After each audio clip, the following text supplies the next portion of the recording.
भोजपुरी गजल पर मेरा कहना है रूप के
देखे पापा ही बात है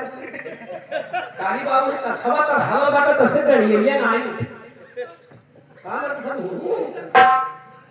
आ गए ना बाल गोपाल नाम नहीं बताए हैं 5 रुपए का आशीर्वाद आपने दिया है और बच्चे का आशीर्वाद हम लोगों को मिल रहा है जो कि बच्चों को आशीर्वाद हमारे तरफ से मिलना चाहिए